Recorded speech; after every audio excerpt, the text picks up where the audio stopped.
रात्र 13वी स्वाभिमान रक्षण. जो गृहस्थ असतो त्याने दक्षिणा घ्यावयाची नसते. दक्षिणा भिक्षुक ब्राह्मणाला घेण्याचा अधिकार, कारण त्याला इतर उत्पन्न नसते व वेद-विद्येशिवाय इतर धंदा नसतो. म्हणून ब्राह्मणाला दक्षिणा द्यावी असे सांगितले आहे. इतर देशांतही उपाध्याय आहेत, इतर धर्मातही ते आहेत. काही ठिकाणी त्यांना सरकारातूनच पगार मिळतो. आपल्याकडे समाजच ब्राह्मणाला देईल. श्यामने आरंभ केला. आमच्या गावात एकदा एके ठिकाणी लग्न होते. शेवंती वाढ-निश्चय जेव्हा करीतात तेव्हा उभय मंडपात वधूवर मंडपात दक्षिणा वाटतात. आपल्या ऐपतीप्रमाणे ही दक्षिणा देतात.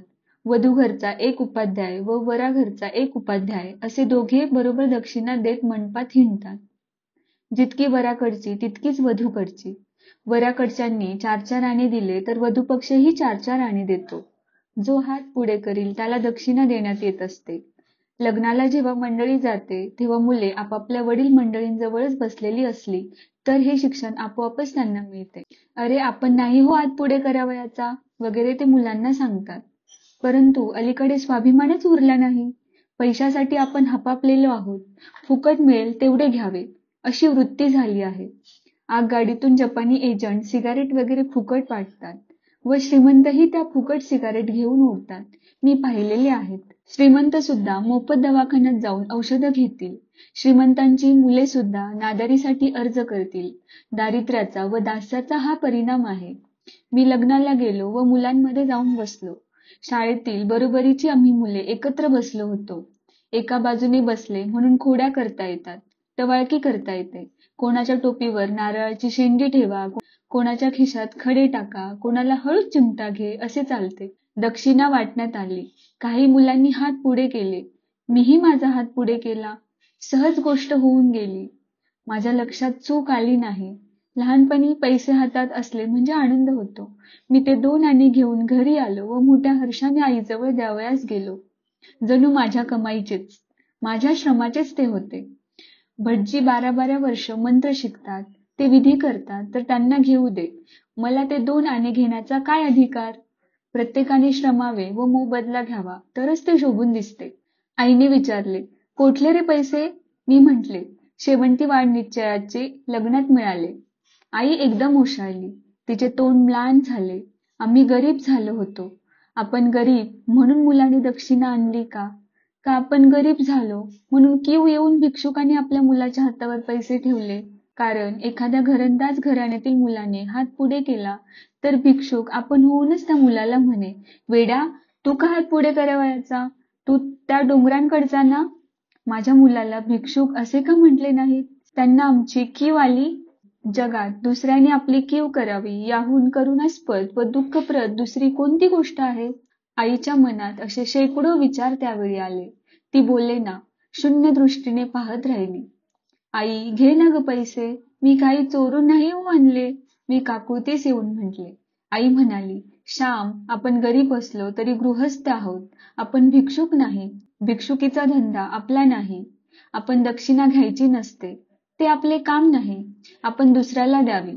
भटजी वेद शिकतात, धार्मिक कामे करतात, त्यांना शेतभात नसते. ही दक्षिणा हेच त्यांचे उत्पन्न. मी म्हटले, आपल्या गावातील ते पांडू भटजी किती श्रीमंत आहेत, त्यांनी तरी दक्षिणा घ्यावी का? सावकारी करतात, शेतीभाती आहे, हे असले कसले भटजी? आई म्हणाली, तो त्यांचा दोष. पूर्वी भटजींना दक्षिणा जास्त मिळाली तर ते गोरगरिबांना देऊन टाकीत, घरी मुले शिकावयास ठेवीत. त्या पांडव प्रतापात नाही का नळराजाने ब्राह्मणास खूप धन दिले? ते धन ब्राह्मणांनी वाटेतच दुसऱ्यांना वाटून दिले. ऋषींच्या घरी कितीतरी मुले शिकावयास राहत असत.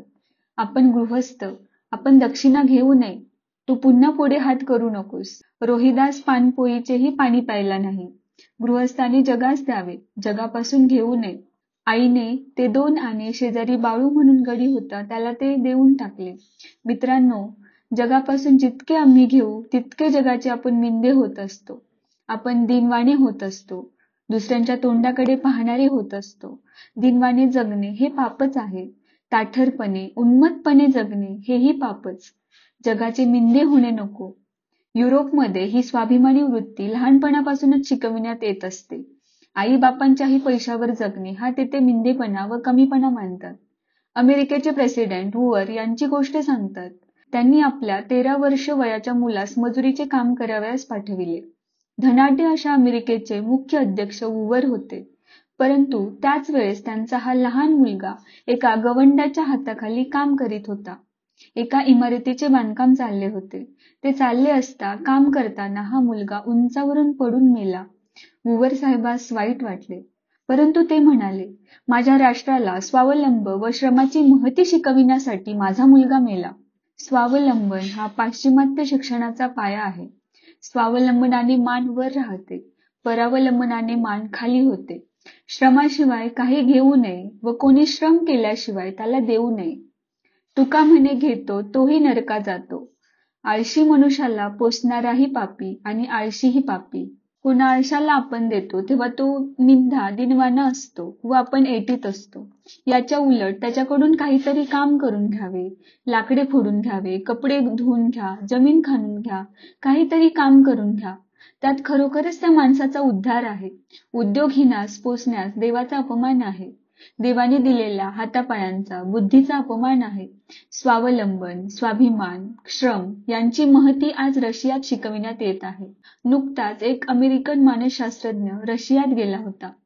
रशियातील परिस्थिती, तेथील अंतर्बाह्य परिवर्तन पाहावयास तो गेला होता. मजुरांना वाटण्यासाठी म्हणून त्याने झरण्या, फाउंटेन पेने, चॉकलेटच्या वड्या, सुंदर चाकू वगैरे वस्तू घेतल्या होत्या. मजुरांच्या चाळीत जाऊन तो त्यांना त्या बक्षीस म्हणून देऊ लागला, परंतु एकही हात पुढे झाला नाही. कोणीही वस्तू घेतली नाही. तो म्हणाला, घ्या, मी प्रेमाने देत आहे. ते मजूर म्हणाले, स्वतःच्या श्रमाने मिळवावे. दुसऱ्याने दिलेली देणगीही घेऊन कदाचित मनात आलस्य, मिंधेपणा व परावलंबन यांचा उदय व्हावयाचा.